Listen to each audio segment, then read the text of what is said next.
Bonjour. Je suis chargé de présenter en français trois chapitres de la recommandation qui concernent quatre types d'ancrage. Donc, ce sont les pieux battus, les pieux forés et cimentés, les ancres à succion et les ancres à gravité.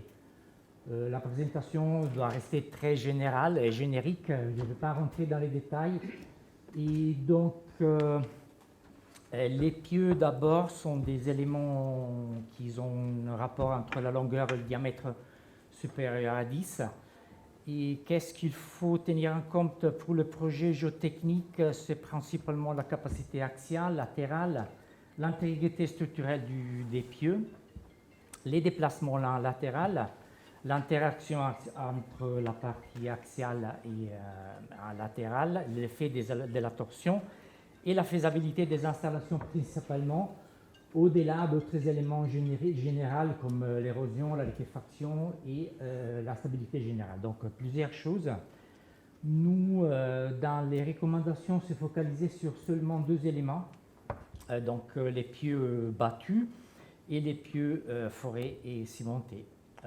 Pour commencer, pour des pieux battus, les charges axiales, ils sont déterminés du type du sol ou de la roche, dans les cas où on peut les battre.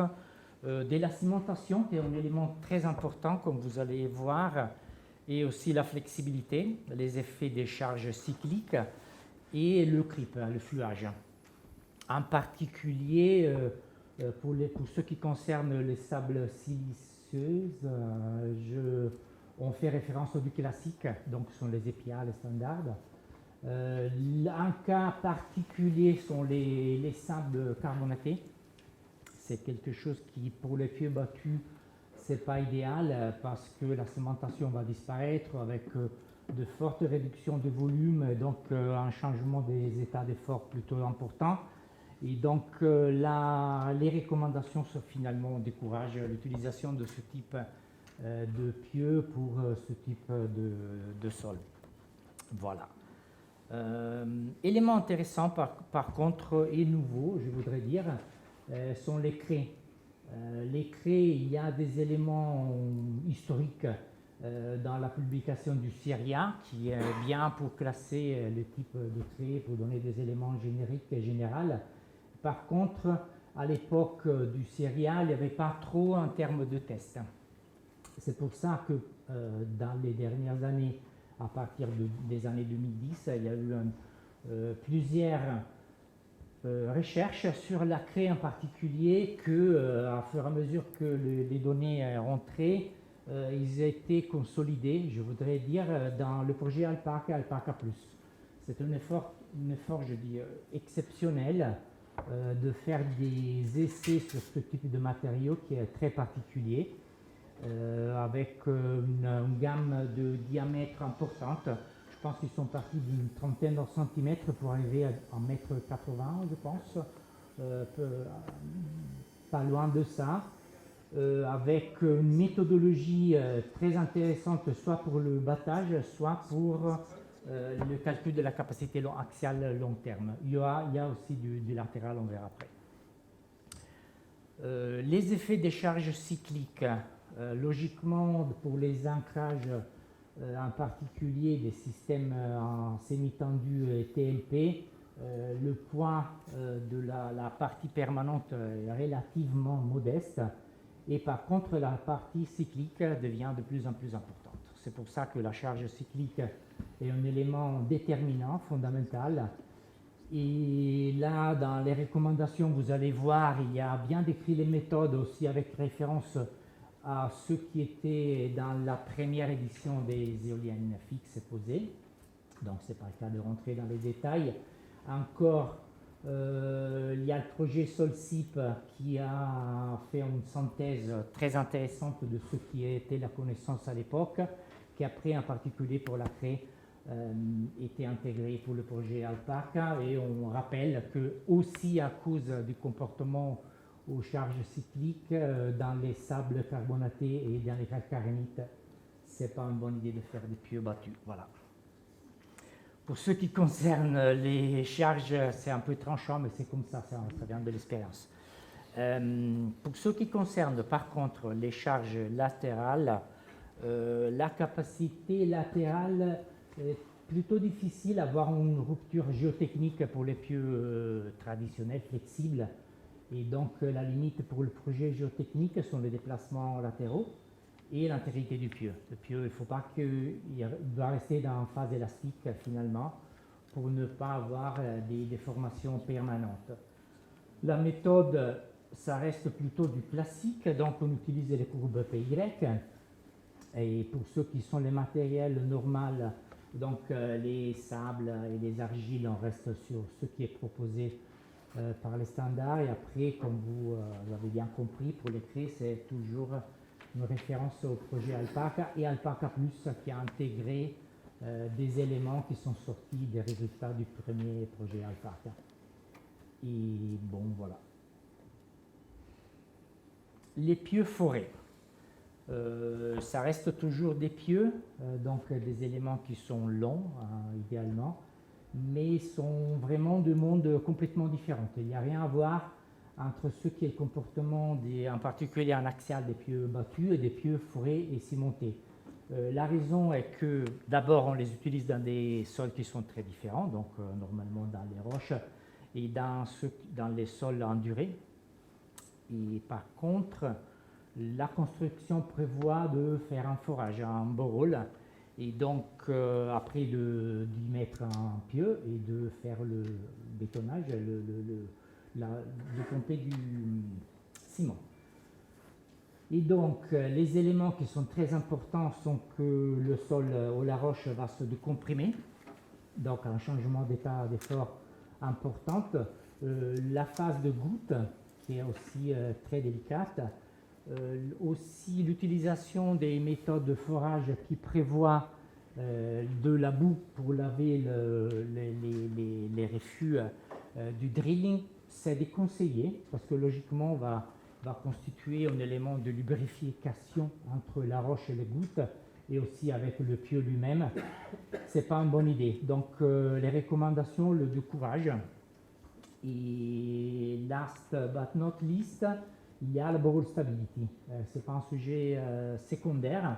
Normalement, il y a du temps qui passe entre le forage et l'installation et le goutte. Et pendant tout ce temps, le borehole doit rester parfaitement stable pour ne pas empêcher d'y mettre le pieu. Et c'est un sujet un peu délicat. Voilà. Les méthodes, je ne vais pas rentrer dans les détails. Vous allez trouver tout dans la norme. Et par contre, les deux éléments qui comptent sont la connexion entre le pieu et le goutte et ciment, et entre le ciment et la roche. Les deux, finalement, au-delà des formules, ils sont conditionnés des mêmes éléments, donc la qualité du béton, la rugosité de la roche, qui est finalement la présence au pas et la numérosité des shear keys le long du pieu, la raideur de la masse rocheuse qui donne un confinement au pieu, et c'est finalement ces éléments-là. Et les recommandations, ils ont plusieurs références pour après entrer dans les détails des calculs. La charge latérale, ça devient un peu plus complexe et moins, je dirais, connu. Vous allez trouver les détails, il y a tout pour les charges cycliques, les éléments, comme dire, globalement du comportement. Je pense que c'est intéressant de mettre en évidence que la norme, la recommandation, c'est un peu plongé dans la méthode de Riese. On a discuté la méthode de Riese pour les roches non carbonatées. Dans les années, on s'est rendu compte qu'il y avait des résultats qui n'étaient pas, est-ce que je peux dire, logiques, dans un sens que si vous avez la même roche avec une même UCS de la matière intacte, et vous avez une roche avec un RQD, un GSI, ça dépend des goûts, importante, donc intacte, et vous allez obtenir simplement un bêtement appliquant les formules que la roche est moins bonne qu'une autre roche complètement fracturée. Pourquoi? C'est un peu compliqué, mais dans les effets, c'est comme ça. Et donc, après une petite discussion interne, on a proposé d'utiliser une méthode un peu différente, donc de conserver la base, de proposer de conserver la base de RISE, mais avec quelques modifications pour calculer la résistance ultime et le module élastique qui est utilisé pour déterminer la pente du début de la courbe. Et c'est, je trouve, un élément nouveau quoi, du texte. Les pieux battus, il faut les installer. Et donc, normalement, les pieux battus ils sont installés par battage. Et avec des gros marteaux, à fur et à mesure que la taille des pieux augmente. Les éléments qui sont mis en lumière, à part tout ce que j'arrive pas de moi à lire, c'est qu'il y a deux éléments. Calculer la résistance du sol et du pieu au battage, et après faire les calculs. L'élément le plus important est logiquement la résistance au battage, et il n'y a pas des standards qui étaient liés à ça. Donc les recommandations font un overview de tout ce qui est l'expérience courante, la pratique avec des références. Et vous allez les trouver, encore une fois, je rappelle, le CFMS qui était édité en 2020 donne bien des éléments pour la méthodologie et pour tous les types de sols. Et pour la créer, comme on a dit plusieurs fois, Alpaca contient aussi des informations sur comment calculer la résistance au battage. Je ne me souviens plus avec qui je parlais du vibro-driving. Donc, vu que le vibro-driving est un élément qui est très intéressant, il y a des vibrateurs qui sont énormément puissants récemment. Donc, c'est un élément très intéressant pour les installateurs en particulier. Sauf que pour les sols en particulier chargés comme été rappelé par Françoise au début, on a quelques doutes. D'abord, il n'y a pas de méthodologie, les résultats ne sont pas complètement homogènes, et en conséquence, les recommandations indiquent qu'il faut faire un peu attention à comment ce type de pieu utiliser, en particulier si la composante en tension est importante, logiquement. Pour les pieux forés et cimentés, il n'y a pas grand-chose à dire.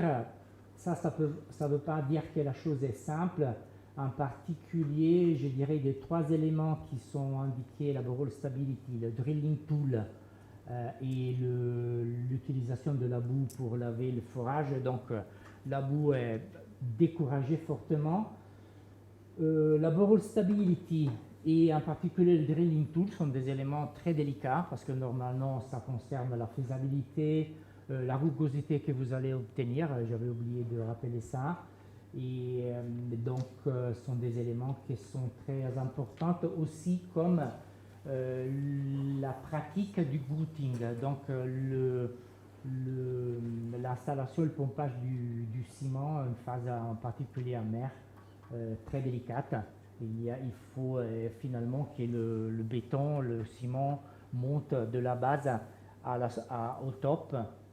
Et donc, ce que n'est pas facile dans tous les cas, mais c'est un élément qu'on ne peut pas déroger normalement. Les pieux à succion sont des gros pieux, on voit, donc ils sont avec des diamètres beaucoup plus importants. On oublie les monopieux logiquement pour l'instant.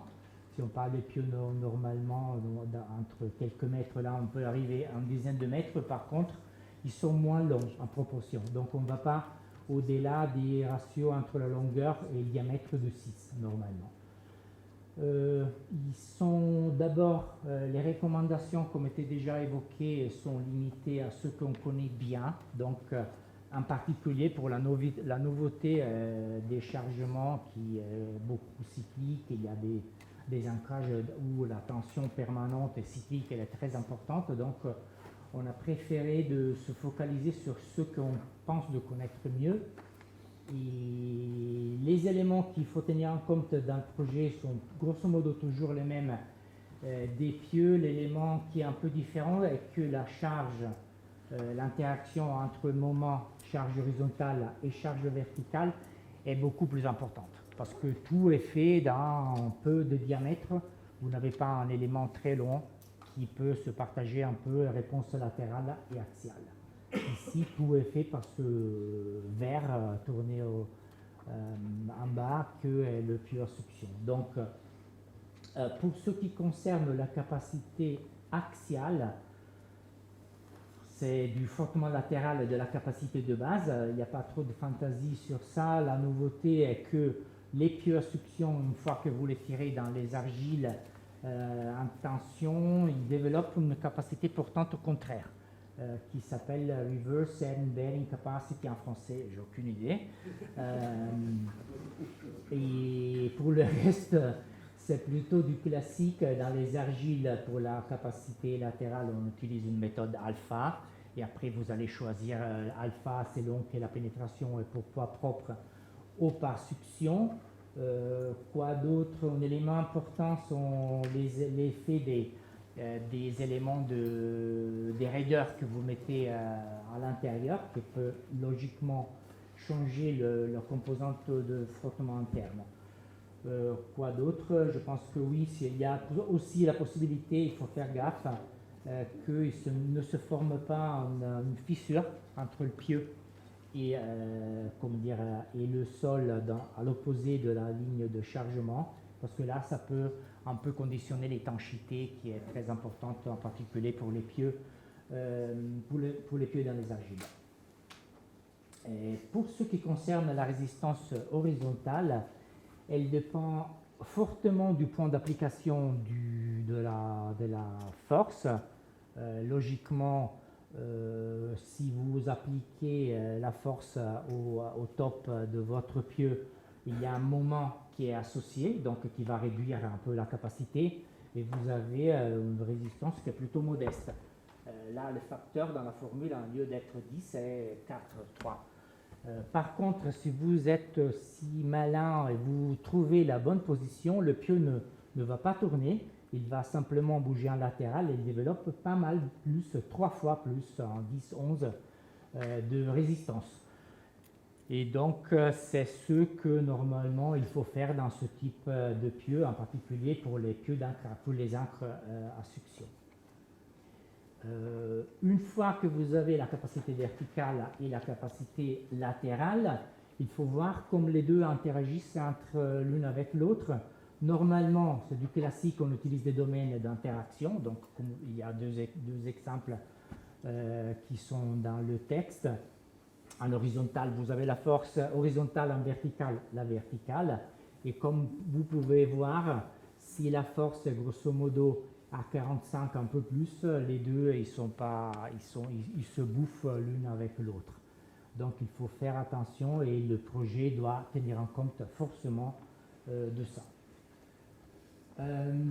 L'installation était déjà, je pense, un peu évoquée. Finalement, c'est un rapport de force entre frottement interne-externe, la capacité, et la force qui vient de la dépression que vous appliquez.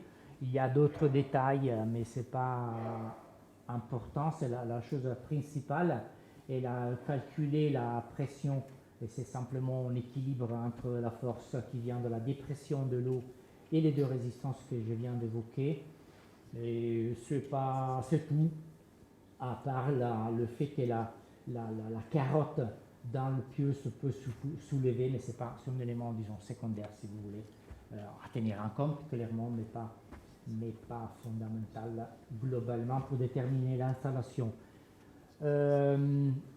Élément qui n'est pas anodine, c'est que dans les dernières 20 ans, on a observé dans plusieurs cas, dans des incrustations dans des eaux profondes, donc dans des argiles molles, et donc ils peuvent nous intéresser aussi, que la chaîne a creusé une tranchée, et la tranchée, à cause d'un mélange entre le poids propre qui est très modeste de l'argile et la résistance probablement drainée, est restée debout.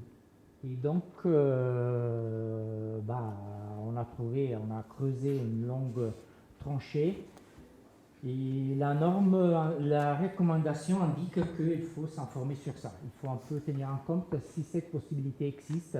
Après, les conclusions de ce qui se passe, si la tranchée est là ou pas, sont pas encore conclusives. Mais logiquement, on se pose idéalement un doute sur le fait que le sol n'est plus là. Donc, un changement de la capacité latérale. L'encre qui idéalement était faite pour translater, elle peut avoir une rotation. Et surtout, la question est sur la perte d'étanchéité à la base, qui peut logiquement réduire l'effet ventouse, qui est très important pour la reverse bearing capacity. On arrive les derniers 5 minutes. Hein, et aux encres à gravité, qui sont des gros poids, logiquement en proportion des forces qu'il faut qu'il tient, et que finalement développent la résistance très simplement et bêtement à cause de leur poids propre submergé.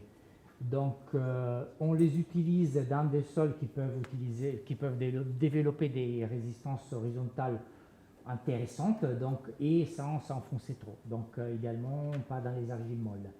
On reste plutôt sur les sables, sur les argiles un peu plus dures et sur les roches, pourquoi pas. Nous avons dans l'industrie deux types, principalement d'encre à gravité, sont des encres souples qui s'adaptent au sol, ou des encres qui sont des gros morceaux d'acier au béton et qu'on appelle les monoblocs. Et dans les recommandations, on s'est focalisé que sur ça, sur les monoblocs, qui sont par contre peut-être un peu plus intéressants parce que c'est plus capacité portante, des trucs comme ça qui nous plaît beaucoup. Donc, la résistance au sliding, logiquement, est l'élément le plus important. Il faut dire que dans les encres à gravité, l'élément le plus important est l'ULS. C'est-à-dire que finalement, même pour des typologies comme les TLP par exemple, qui sont plutôt sensibles au déplacement, mais disons que si on fait la différence après avec les pieux, le déplacement lui-même n'a pas d'impact direct et si importante sur la résistance. Par contre, il faut vérifier que la capacité portante est là aussi. Il y a des effets pas sympas dus à la torsion. Il n'y a pas aussi dans les autres types, mais sur ce type est un peu embêtant, quoi. Après, les charges cycliques, la résistance en verticale, la stabilité générale et autre chose. Par contre, pour le LSLS, c'est plutôt le calcul des déplacements, mais surtout l'effet de l'excentricité de la charge qui était déjà évoqué, parce que c'est dans la vie, c'est quelque chose qui arrive tous les jours, logiquement en termes de charge. Et il ne faut pas que l'encre abîme en particulier la préparation du sol. Donc il faut qu'il n'y ait pas trop de changements en termes de position du point d'application de la force globalement. Quoi d'autre? Oui. Au-delà de comme on tient compte de la torsion, qu'il y a plus, donc le dernier élément, je préfère focaliser sur la première partie qui est un peu particulière des encres monoblocs. C'est-à-dire que normalement, nous, on pense aux argiles non drainées et au sable drainé. Et par contre, à cause de l'importance des charges cycliques et du fait que les encres monoblocs ils sont de grosse taille et ils ont un kinématisme rigide, donc ils mobilisent des volumes importants. Et pour cette raison, c'est un peu tendu de dire que les sables se comportent en drainés. Et donc, normalement, pour ce type d'encre, il faut tenir en compte ou quand même se poser une question sur le fait que le matériel granulaire que nous avons comme fondation est en condition de drainer ou pas. Et c'est quelque chose qui est... Dans 90% de cas, la réponse est que le sol est non drainé. Voilà.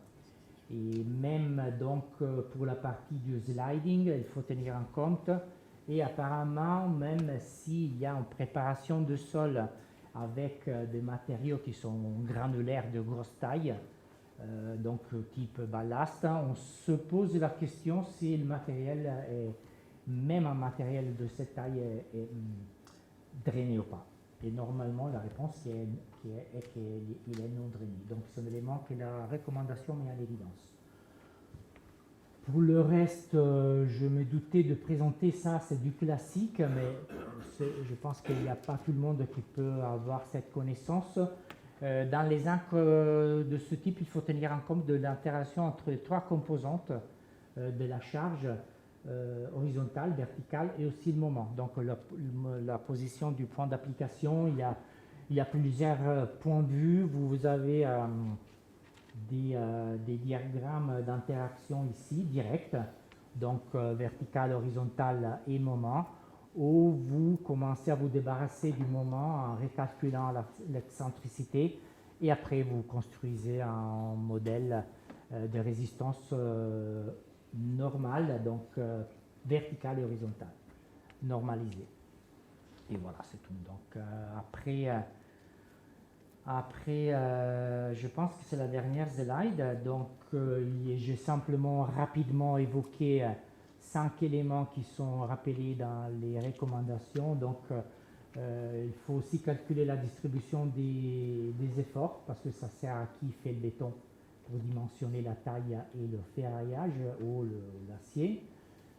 Et après, il y a la résistance des jupes, si vous les avez, l'installation de la masse, parce que logiquement, si elle tombe trop vite, ça peut poser des problèmes. Le decommissioning, c'est l'un des éléments les plus favorables également des encres à gravité. Et après, l'élément qui n'est pas secondaire, la préparation du sol, parce que normalement, le sol n'est pas régulier, et donc il faut le préparer. Oui.